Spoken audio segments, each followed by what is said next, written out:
dice quererme, pero no quiere estar conmigo, o solo a ratos. Cuando el proyecto de vivir juntos como unidad de vida no le interesa, le interesan horas de mí, pero no mi vida como biografía.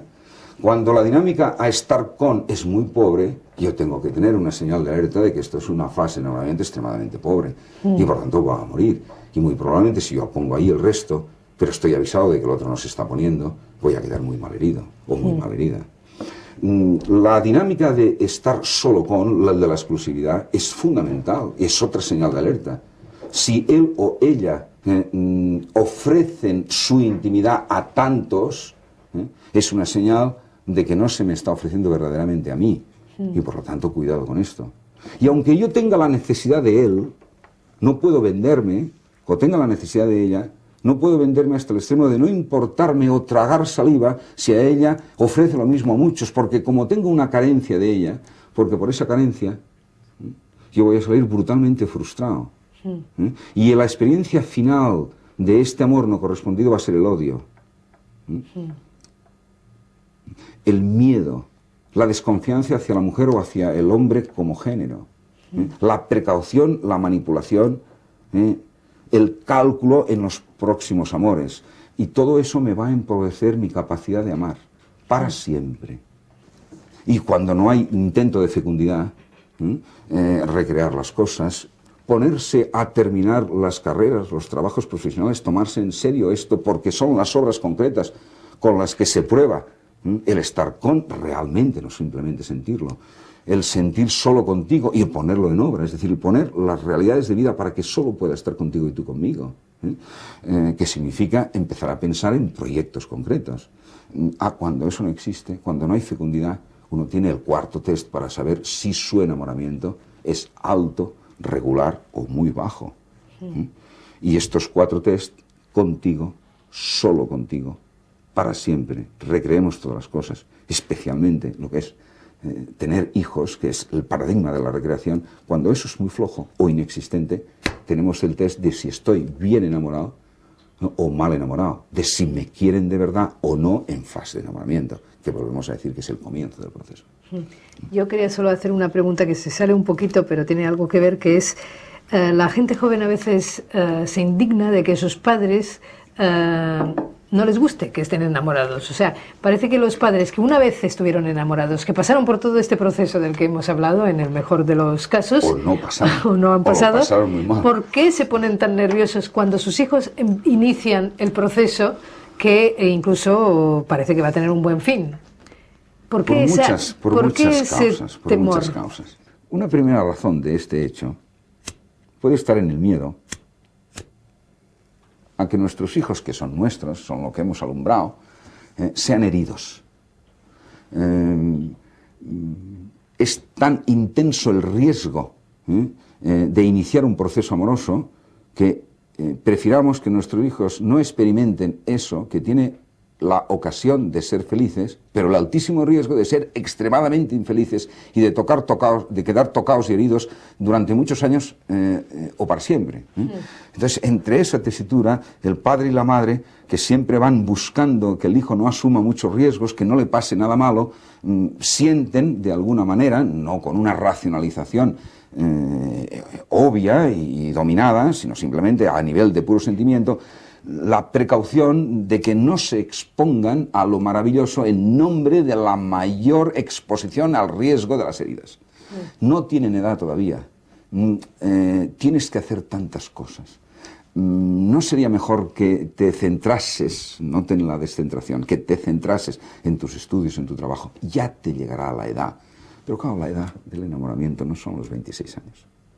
Son los 15, los 17, los 18. La Biblia incluso dice en un determinado momento, feliz el que vivió toda su vida con el amor de su adolescencia. Porque juventud en la Biblia no es la juventud de los 25 años, era lo de los 12, 13, 14 años, entonces es cuando ya definitivamente se estaba en edad nubil, es decir, en edad de casarse.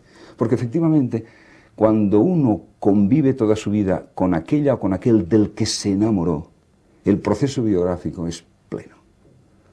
Tiene todas las fases con la misma o con el mismo. Bueno, los padres tienen miedo a que les salga mal, a de que el ajeno, el que no es nuestro hijo o nuestra hija, el proyecto de yerno, sea un sinvergüenza, alguien que no la ama o no le ama como nosotros le amamos, que no le cuide, que le engañe. Es decir, es el miedo a que sean heridos. Ese quizá es una de las mayores razones de que los padres pospongan, digamos, en otro tiempo. El amor y las dinámicas contienen altos riesgos de cosas muy importantes. Es la fecundidad de los hijos, por lo tanto el miedo al embarazo.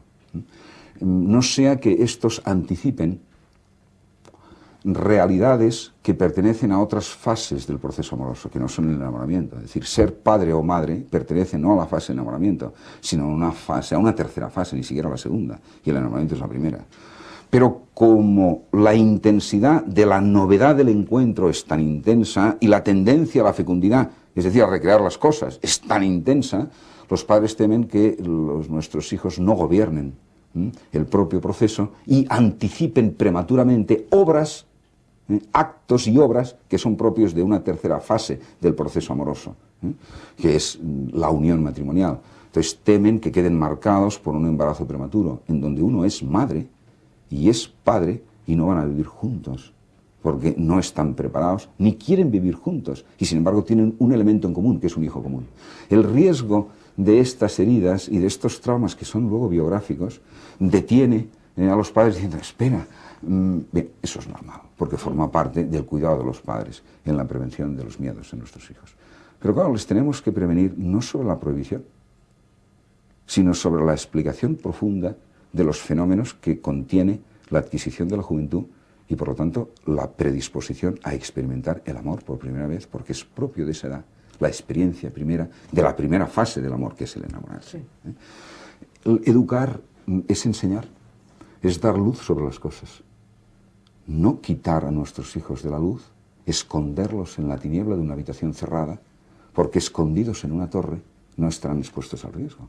Porque cuando escondemos la luz, exponemos a otra cosa, que es la ignorancia, al tabú, a la desconfianza acerca de nosotros como padres, porque no enseñamos, porque prohibimos, porque no encuentran sentido a nuestras prohibiciones. Hay que explicar claramente las cosas, porque explicadas con honestidad, con luz y con claridad, los hijos entienden, aunque inevitablemente viven su propia libertad y pueden cometer errores, y que levante la mano el que no ha cometido errores. Los padres amamos mucho a nuestros hijos y desearíamos que no cometiesen nunca errores, hasta el extremo de que desearíamos exponerlos, desearíamos privarles del riesgo de cometer errores. Pero hay que aprender de Dios. Dios es nuestro Padre. Ama tanto nuestra libertad que se expone a nuestros errores, porque es mejor que nosotros hagamos las cosas por nosotros mismos desde la libertad, que no, privados del riesgo del error, nos vivamos en unas realidades en donde nosotros no hemos podido ser nosotros mismos. Dios en ese sentido nos enseña mucho, con su respeto y con su silencio, a ser nosotros mismos, incluso en el riesgo de no obrar como... Pero al mismo tiempo nos dice con mensajes muy claros cuál es lo que es la verdad de nosotros mismos y nos deja a nosotros serlo por nosotros mismos. Los padres no podemos hacer de dioses, careciendo de su omnisciencia y de su omnipotencia, remedando a Dios mal. Amar es exponerse también, es dejar ser libres, pero enseñar. Respecto de nuestros hijos, quisiéramos lo mejor de lo mejor de lo mejor. El problema es que lo mejor de lo mejor de lo mejor lo tiene que diagnosticar él o ella, y no nosotros. Y a veces es cierto que ellas y ellos, nuestros hijos, al diagnosticar que han encontrado lo mejor de lo mejor de lo mejor, desgraciadamente es objetivo que se han equivocado, pero no lo ven. Y ese es un gran drama. Bien, yo al principio de esta entrevista preguntaba qué era enamorarse y qué era no estar enamorado. Yo creo que está claro qué es enamorarse y por contraste qué es lo que no es estar enamorado. Así que muchísimas gracias y hasta la próxima, porque yo creo que esto tiene tema para rato.